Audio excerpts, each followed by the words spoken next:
Alright, so let's just quickly do a flashback to how we created the pattern to get this self-standing teacup so that we can quickly put that onto some tin. And it's the perfect size for a soda can.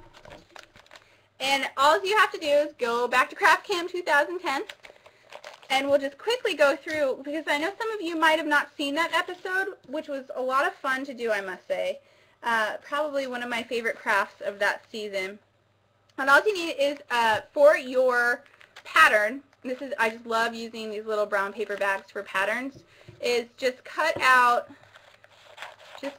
the bottom off so that you can. And I always use the bottoms for envelopes, so don't always get rid of that. Now, what you need to do is you need to cut yourself a teacup without the bottom shape. And the way that you do that perfectly is that you fold your paper in half, right? And then you draw just half of your cup. And the bottom of your cup needs to be probably about an inch off of the center. So I'm just showing you right here. Now that's going to come up just about halfway. So just like that. Before you start doing any of that, though, you want to make sure that this is going to fit perfectly onto your tin. I don't know if maybe some of you cut your tin out, maybe slightly smaller than the rest of us. So you just want to make sure that your pattern is going to fit on your tin. And the way that you do that is just look at your little thing here, and that looks just fine. We need to give ourselves a little bit of room for the middle part here. So you'll see that the middle part, when I cut that out, becomes like that. And when we go out like this, we have a good match. So just like that. And you can see that there. Alright. Okay, Creative Crafter saying steel wool without soap also will work in a pinch. That's great. Great stuff to know. Alright, so I actually already traced out this design onto my tin. It's folded. I have the pattern side out, and I'm just going to cut my pattern out, and I have it folded so that my pieces match up when I'm through cutting them out. These are kind of the easy parts here. Alright.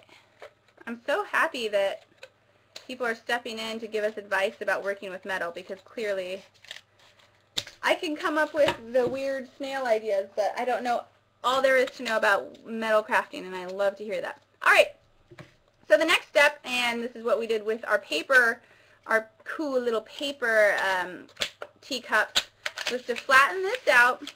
This is going to be the inside of your teacup, because we want the outside to be this nice, shiny, cool metal. First, before you start folding, put your word on here, and we need our little foam. Put your word on here. So I'm going to put rosemary, and just pressing hard. And you can put it on both sides if you want to. Just for time's sake, I'm going to put it on one side. And do any sort of decorations that you want on here. So I'll just put some cute little flowers. And you want to color those in before you start seaming up this whole project here. Now you're probably wondering, what the heck are we going to use for a handle? And we're just going to use a little bit of scrap for our handle. Pretty easy to do, just like we've done on our other projects as well. So I'm going to use a purple Sharpie. Probably harder to see this because it's curling a little, but I'm just going to give it a quick run through with my purple. Fill in some of my flowers, and I think I want my flowers to probably be pink. Go figure, pink. So just fill in some of those guys. Very basic elementary little flowers here. It just gives it a little bit of color and pop. And it will still chase away the birds, so that's good. Alright, so that runs up a little there. Now, what you have to do is you have to look at the seam, at the bottom part essentially of your cup, and you have to fold that into the seam, or the fold, that you originally made to break this whole pattern in half. And you have to be pretty precise with that. I like to fold it over. Sorry if my head's getting in the way. Hopefully my headband's making that look cute. And I just like to give it a nice little seam there. And be sure that you have it on there just straight, because, you know, with tin, of course you can redo it, but with tin it's just going to be a little bit harder. And before I do the last one, I like to just pull them up a little, make sure that they are going to match, and don't worry if they don't match precisely. You can of course cut any excess off, and then just seam that down there. Pretty darn easy. So you have this shape on the bottom, and you have these on the top. Now before you start doing any gluing, we need a handle, and a handle is pretty darn easy to make. Just take some of your scrap metal and cut out a circle. You can just fold your paper in half, and your metal. Fold your metal in half. Cut out a rough, you know, oval. Sometimes I like to do a half a heart, because I think that makes kind of a cute shape. And just cut the middle of that out. And that will give you kind of a neat little heart.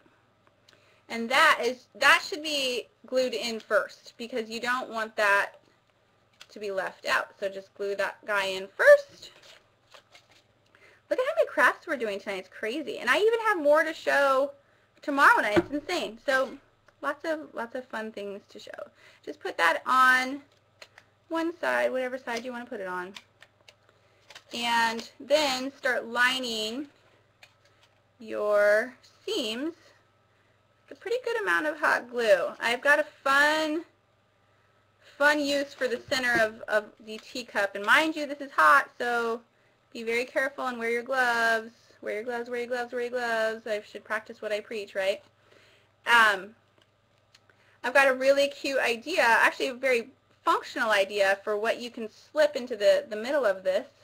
I don't have any at the moment, but what you can do is, let's go back to the HeadCam 2010. I know, creative.